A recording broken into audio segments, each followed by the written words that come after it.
Good evening. I am Tamika Rodney with the AGP's Week in Review. Here's where we bring you a recap of the main stories covered in the past week. On Monday, Kendall Richmond reported that $783 million has been approved in this year's budget to host local government elections this year. Additionally, $27.7 million has also been approved for the Office of the Opposition, while $1.85 billion is approved for the Parliament office. These monies were approved by the National Assembly on Monday during the consideration of the budget estimates. While a total of $4.1 billion has been approved for the Guyana Elections Commission, $783 million of that sum has been allocated to host local government elections. However, this figure was not approved by the House without a number of questions from opposition members David Patterson and Ganesh Mahipal. Amongst the issues raised were whether there was a budgetary allocation for a new voters list, whether provisions were made to add the names of some 22,000 registrants who had registered during the 2019 House-to-House registration to the voters list, whether allocations were made to replace and print new identification cards, and most importantly, when will the elections be held? Can I assume that the Honourable Minister is saying that the GCOM has not decided or made a preliminary estimate of which quarter local government elections shall be held? Right, which quarter, not date, which quarter, because obviously that is how you will allocate. So there's no decision from GCOM, you're saying, which quarter of 2022 there will be local government elections. In response to these questions, Minister of Parliamentary Affairs and Governance, Gil Teixeira, relayed that monies have been allocated to print and replace identification cards. However, as it relates to a new voters list, it was not noted that no decision has been taken by the Commission for same. And when it comes to the time frame for the elections, she had this to say. I think the honourable member is familiar with what is in that the GCOM has stated that they're preparing a roadmap which they will go to the Commission, and the Commission will make the determination of when they would be ready to commence, and obviously then inform the President of their readiness. It is important to note that the government has been heavily criticized by the opposition over its failure to host local government elections and to heed calls for a new voters list. While monies were allocated in the 2021 budget to execute the LGE, that process was aborted due to structural issues since the then Chief Elections Officer Kit Lowenfield and other top officials were terminated. In total, GCOM has been allocated $120 million for capital expenditures, that is money used to maintain physical assets, and $4.4 billion for current expenditure, that is wages and salaries. Similarly, $27.7 million have been approved for the Office of the Opposition Leader, with an additional $5 million allocated to the office under the Parliament Office's budget. Opposition Chief Whip Christopher Jones requested a breakdown of the sum, which was provided by Minister Teixeira. As far as I understand, under 6321, Chart of Accounts, subsidies to local organizations, the allocation of $27.781 million is assigned to the Leader of the Opposition. More so, $1.85 billion has been approved for the Parliament office, $1.84 billion allocated for current expenditures, while $50 million has been allocated for capital expenditure. Monies were also approved for the Audit Office of Guyana, the Public and Police Service Commission, Ethnic Relations Commission, and the Supreme Court. Reporting for the AGP 90 News, Joel Vogt. As the family of a teen killed in an accident begs for justice, they believe that it was murder and not an accident. They want the police ranks involved in the fatal crash to be held accountable. Travis Chase filed this report on Monday. Following the death of 21-year-old Christopher Bagwandat and the 16-year-old Sharida Prasad by accident 1 week ago, the father of Prasad believes that the police ranks involved in the accident should be held accountable. The visibly shaken father spoke with Nightly News from his Bath settlement West Coast Burbee's home on Sunday. Let the police them, because the police with the van when they chase them hold accountable for this. You think it's an accident or murder? That are accidents. That is not an accident. It's not like two vehicles run off the road or anything like you could say accidents than accidents. Prasad and Bagwandat were killed and 4 police officers injured after a high-speed chase ended in a 4-vehicle crash along the Mahaika Bridge on February 3 last. The police force communications unit in reporting the incident said that Bagwandat, who was the driver of motor car PNN 8852, was being pursued by police vehicle PAB 3143 after he allegedly drove away after being stopped at the police roadblock. Prasad's father believes it's murder. Then push the vehicle away. If it's not an accident, what is it? Than accident, they call them murder than accidents. That's what you know, like when like somebody been a fresh drugs or them get some illegal thing and they can't chase them and brace them away. Or some criminal that chase there. Even though Acting Police Commissioner Nigel Hoppy promised the family a thorough investigation when he visited the grieving family, they believe that the investigation should be done independently. Me want justice, let me get a good investigation. Considering all that has happened, it still remains unclear why Bagwandat was stopped by the police. If those 2 innocent persons die on spot, You think it's murder too? it's murder. And we hold the government responsible for this. And we want a quick justice. Travis Chase, HGP Nightly News. On Tuesday, Sherwin Belgrave filed that 3 years and counting, Guyana's audit office is still building capacity to audit Guyana's oil and gas sector. As American oil giant ExxonMobil moves full pace ahead with its operations in Guyana by increasing its production this year to some 340,000 barrels of crude oil per day, the country's audit office, more than 3 years later, is still building capacity to audit the oil and gas sector. At least this is what government's Minister of Parliamentary Affairs, Gail Teixeira, told the National Assembly on Monday while she was being grilled by opposition Member of Parliament and Shadow Minister of Oil and Gas Sector, David Patterson, on the capability of the Audit Office to examine the expenditure of oil monies entering the Natural Resource Fund. Although the minister made it known that the Auditor General's office is able to scrutinize monies being deposited and taken out of the oil fund, she revealed that it is still building capacity to audit ExxonMobil's operations offshore Guyana in the areas of extraction, production, and exploration. The Audit Office is building its capacity to audit exploration, extraction, and production of oil in the oil sector. This will be audited under the Natural Resource Fund, will be audited in accordance with the requirements of the Natural Resource Fund Act and the Audit Act. The Audit Office, via its Auditor General Deodat Sharma, had announced back in September 2018 that it had commenced building the capacity to properly scrutinize the oil industry. This was some 2 years before the oil giant started producing oil. Sharma had made the disclosure while handing over his 2017 report to the then Speaker of the National Assembly, Dr. Barton Scotland. He had said that the Audit Office, through a partnership with the Canadian Executive Services Organization, CESO, would have been engaging in several capacity-building initiatives.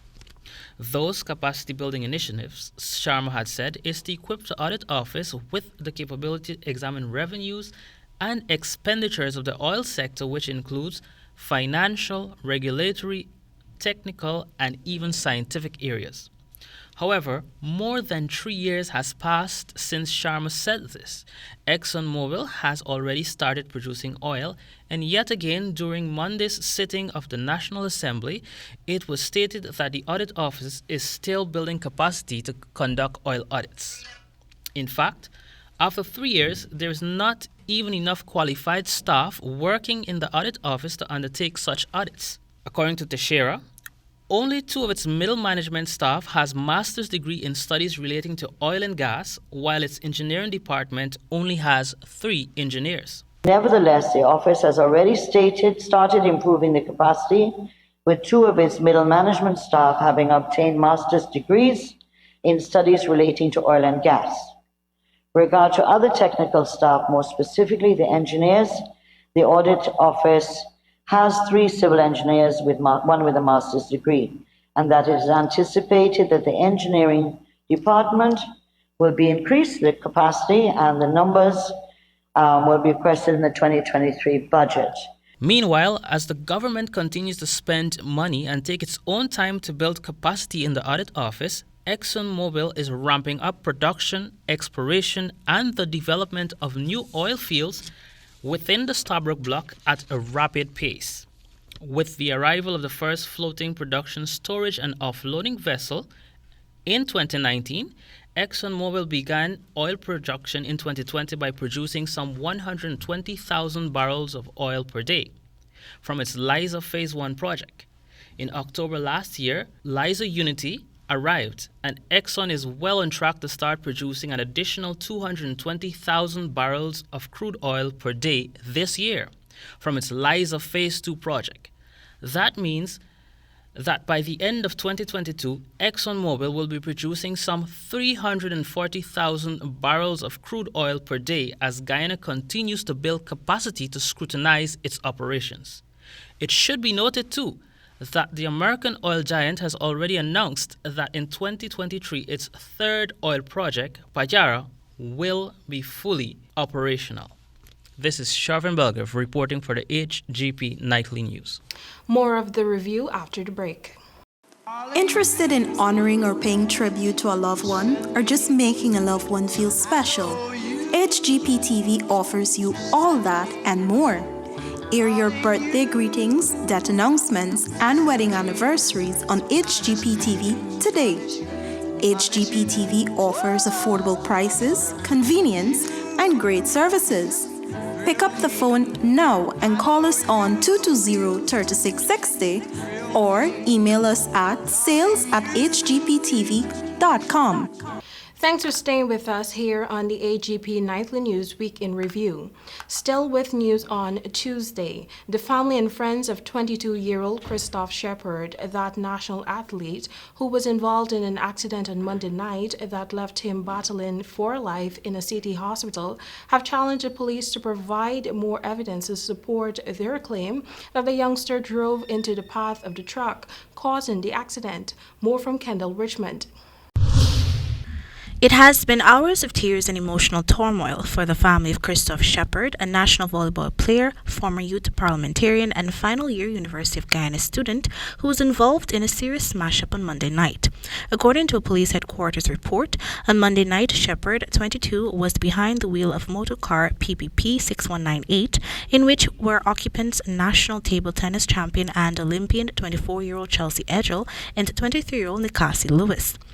It is being reported that at Mandela Avenue, just off of Homestretch Avenue, Shepard's car and a motor lorry bearing registration GWW 3741 were involved in an accident. The truck driver, 31-year-old Omkar Pratap, told police investigators that Shepard attempted to negotiate a right turn onto Mandela Avenue and ended up in his path. However, Shepard's family and friends offered starkly different views of what happened on Monday night. While they await the CCTV footage to show what really transpired, the family are up in arms over how the police have been handling the investigation. As such, on Tuesday, the young man's family and friends gathered at the East La Penitence police station, where it was alleged by the man's older brother, Kishon Shepard, that it has been a constant fight for information from police. There weren't enough investigation being done in the proper manner in which it's supposed to be done. No statements weren't taken from the other occupants in the vehicle. No statements were taken. No efforts were made for them to go and get camera footage. Nightly News questioned the family for an update on the 22-year-old's condition. Christoph right now, he's in the ICU. He's suffering from brain.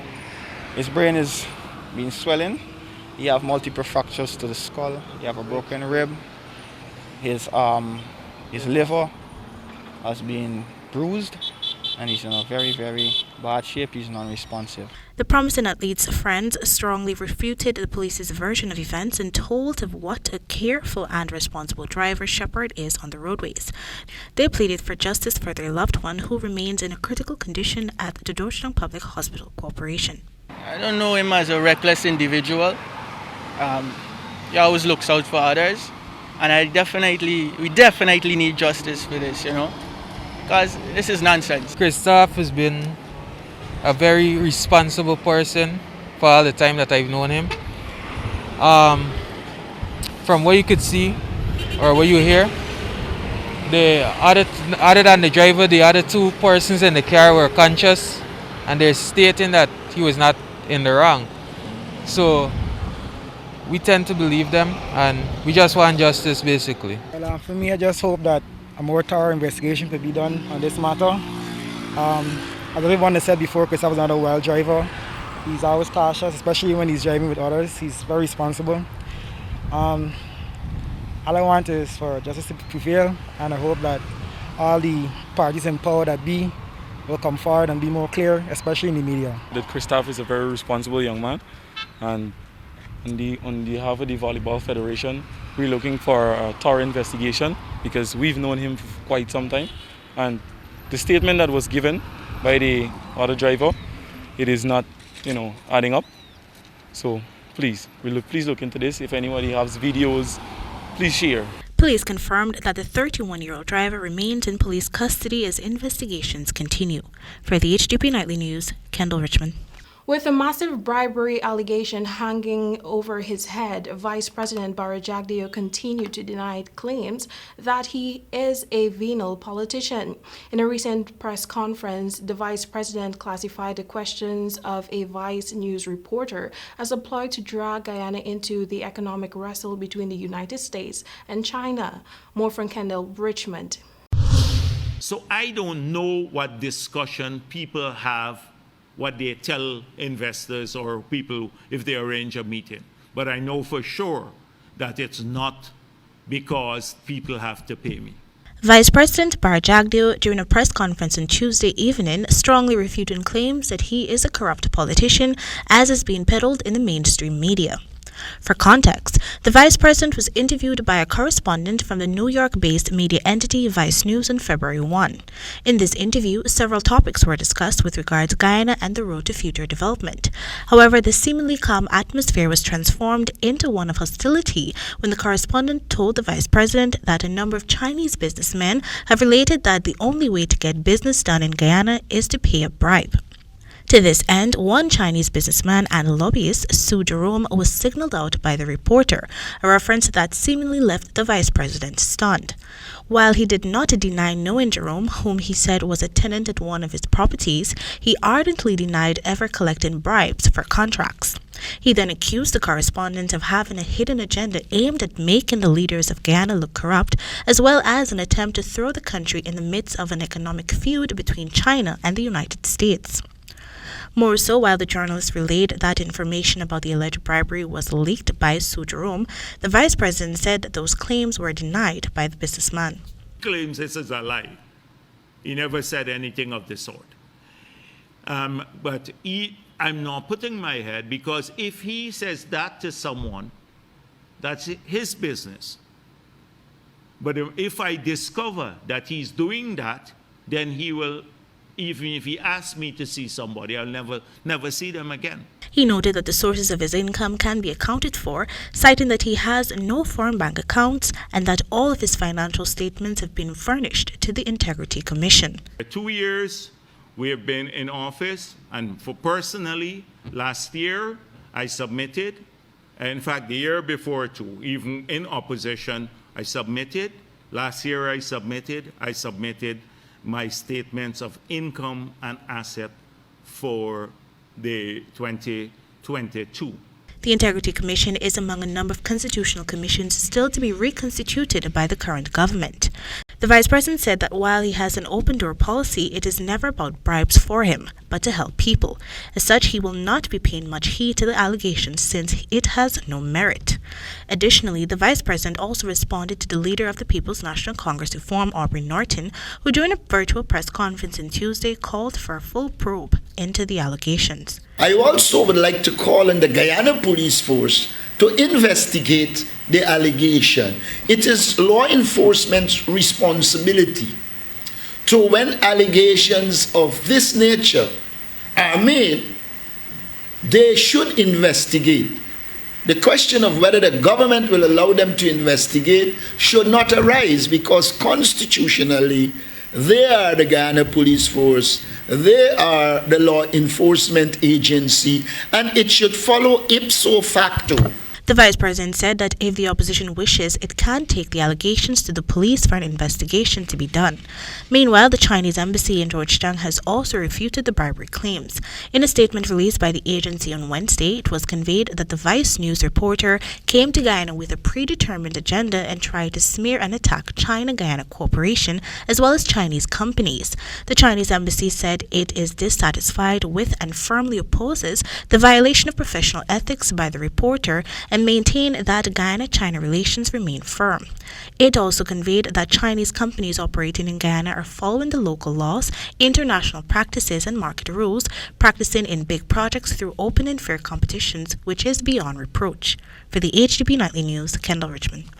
More news from Wednesday. Even as Guyana joins the rest of the world in observing Black History Month, a local Black rights advocate shared the view that Guyana society is beset with inequalities that have disproportionate impact on people of color economically and racially.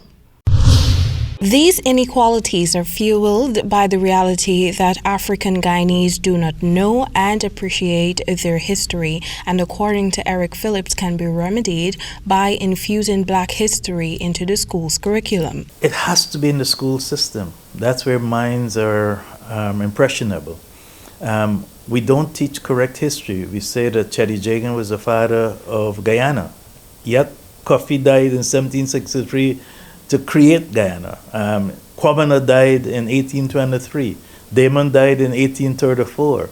Burnham was the first president of Guyana. So Phillips opined that a distortion of African history over the years has led many Africans to struggle with self-acceptance, thereby fostering a thought to change the color of their skin, among other things. The church, according to him, can also be used as an avenue to enlighten African Guyanese about their true history. Centuries of discrimination and exploitation, which started during slavery, have brought about a generational wealth gap that is still being faced by African Guyanese, who make up 29.2% of the country's population. At the end of indentureship, Indians were given lands. They were given villages. This is part of our history that's been lost. And with the emerging oil and gas sector, he fears that many Afro-Guyanese would be marginalized. Oil needs capital. In order to be a capitalist, you have to have capital. African Guyanese do not have that generational capital, and so they were left behind. And now with oil, that gap of that inequality, that economic gap, that economic marginalization is going to become wider.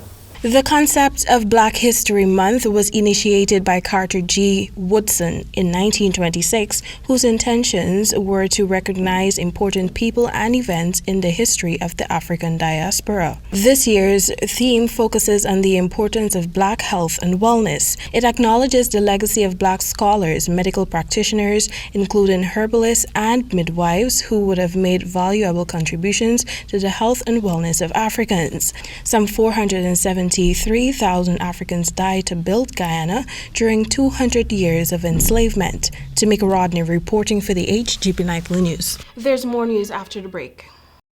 Interested in honoring or paying tribute to a loved one, or just making a loved one feel special? HGP TV offers you all that and more.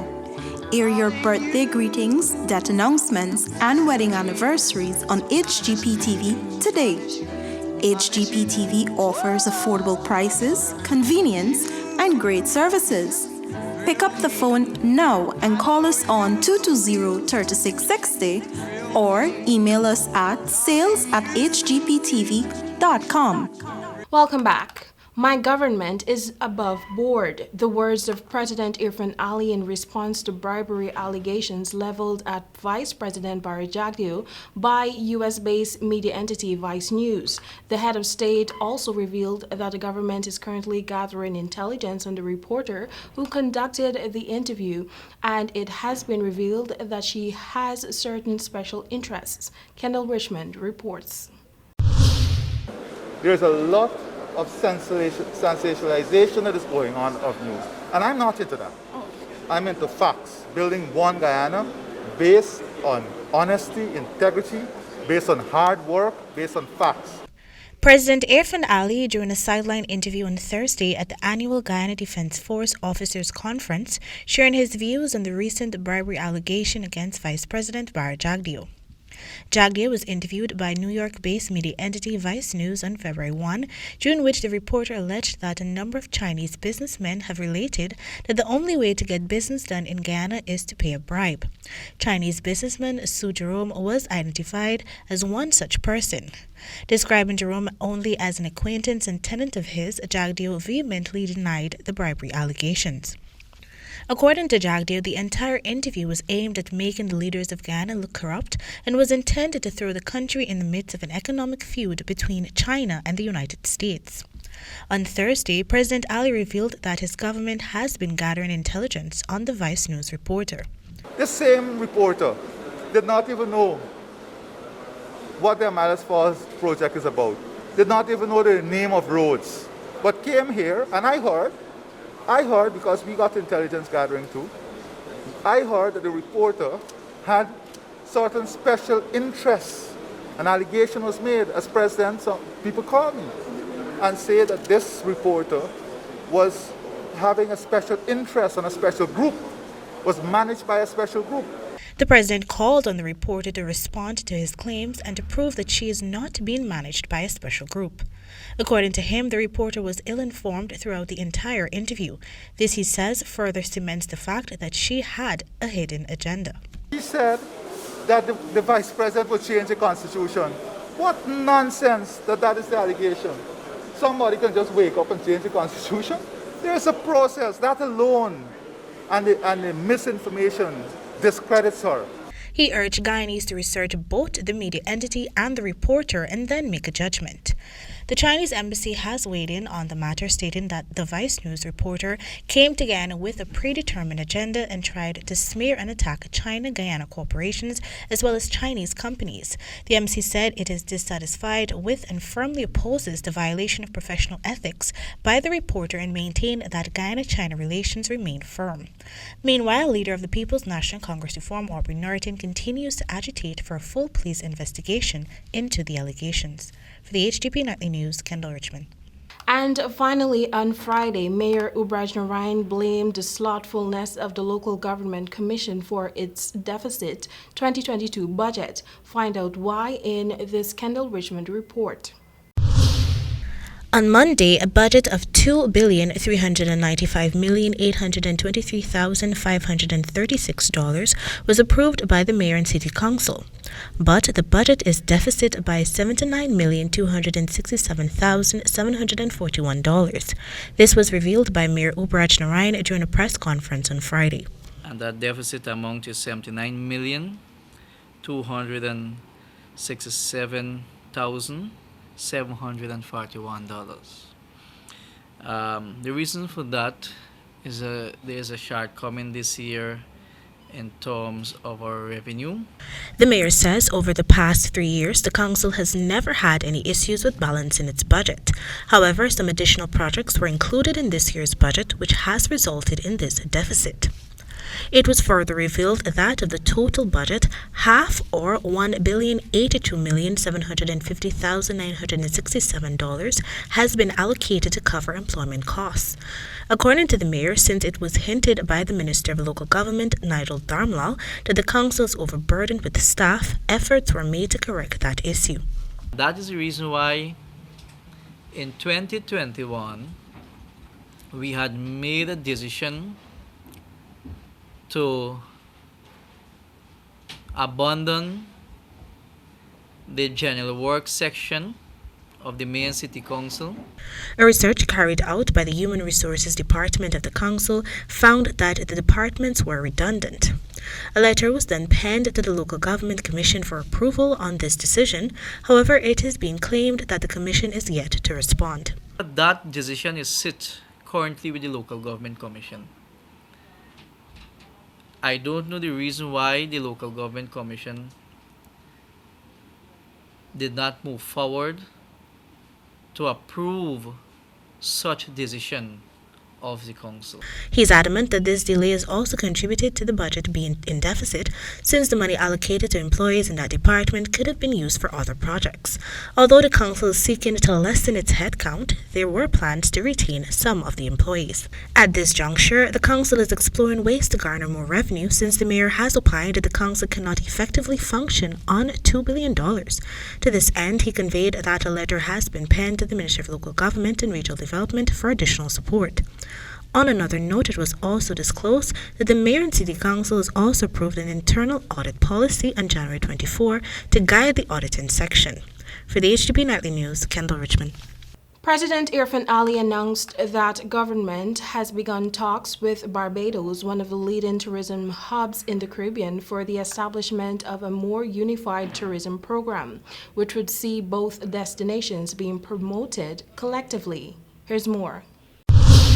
While Guyana has done well in independently promoting its tourism destinations over the years, resulting in an influx of hotel investors in the country, President Irfan Ali strongly believes that there is need for greater tourism cooperation and collaboration. At the launch of the 23rd edition of the Explore Guyana magazine, the president disclosed that a collaboration with one of the major tourism hubs could provide an opportunity for Guyana to overcome any economic challenges in the sector, enhance ties among members, and enjoy greater tourism success. Hence, discussions have started with Barbados. And Prime Minister Motley and I are at one in now moving towards a joint product and selling Guyana and Barbados as a common market and a common package. We are hoping to finalize that. But in addition to that joint product, and we are pushing for greater connection between Barbados and Guyana, because Barbados is a major tourism hub. Through the collaboration, travelers to Barbados would have the opportunity to visit tourist sites in Guyana. And say if you're coming to Barbados and you're staying for a day, then let's see how we can get you to Kaichor. Let's see how we can get you to the Rupununi. And that is the type of strategic conversation that is going on at the policy level. A number of measures will come into effect over the next few months to benefit the tourism and hospitality sector. One such measure the president announced is the lifting of the nationwide curfew, which was implemented nearly 2 years ago. Because it's an evolution dealing with the pandemic. We saw that there are many studies saying lockdown just helped by 0.0001%. And what is needed in this stage in dealing with the pandemic are the protocols. Meanwhile, the magazine, dubbed Explore Guyana, is the official tourist guide for the country, which was inspired by untold stories and forgotten places. Acting Director of the Ghana Tourism Authority, Kamrul Bashk, said that the longevity of the magazine demonstrates the resilience of the tourism sector, which was hard hit by the COVID-19 pandemic. The magazine highlights some of the country's unique tourist destinations. It mixes tradition with growth. And that is exactly what we want to see here in Destination Guyana. We want to maintain the authenticity, yes, but we also want to have that balance of growth. And this publication catalyzes that here. Tamika Rodney reporting for the HGP Nightly News. More than 80 foreign oil and gas companies operating in Guyana participated in a conditions of work seminar hosted by the Ministry of Labor on Friday. Among the issues discussed was the need for equal work and equal pay among local and foreign employees in the sector, as well as the right for the employees to join unions. More in this report. The seminar, which was held virtually and in person, featured some of the big names in Guyana's emerging oil and gas sector, who were invited to discuss a number of labor-related issues. It was intended to provide information for the entities to comply with the country's labor laws. Labor Minister Joseph Hamilton told reporters that the seminar is timely in the wake of a number of breaches committed by some of these companies. I've seen contracts where oil and gas company in the contract is debarring an employee from even participating in labor union. That's a criminal offense. So those kinds of things. The employment agencies need to be regularized. In addition, issues surrounding the payment of overtime and apprentices training by some companies were also on the agenda. Last week, several workers employed by a subcontractor of ExxonMobil spoke out about the mistreatment they were forced to endure by the company. The workers related that they were not being paid overtime and that there were no health insurance benefits. Asked whether health insurance is a requirement for the entities, the minister said no and that the decision lies with the company. However, there is need for the companies to honor their obligations to the employees, whether they are on or off. I thought a person working with the oil and gas company, more so offshore, they go out there and they work 3 months, I think, or something like that, and then they have this rotation where they come back for 28 days onshore. As I understand it, at that moment, the 28 days, the employee, they have no cover. For that 28 days, they don't belong to the oil and gas company. They have no responsibility to them, and that must end. In order to ensure compliance, the Ministry of Labor has been deploying labor officers on the vessels. Minister Hamilton added that discussions are underway for monthly inspections at the work sites. Tamika Rodney reporting for the HGP Nightly News. That has brought us to the end of the HGP Nightly News Week in Review. I am Tamika Rodney. Thanks for watching.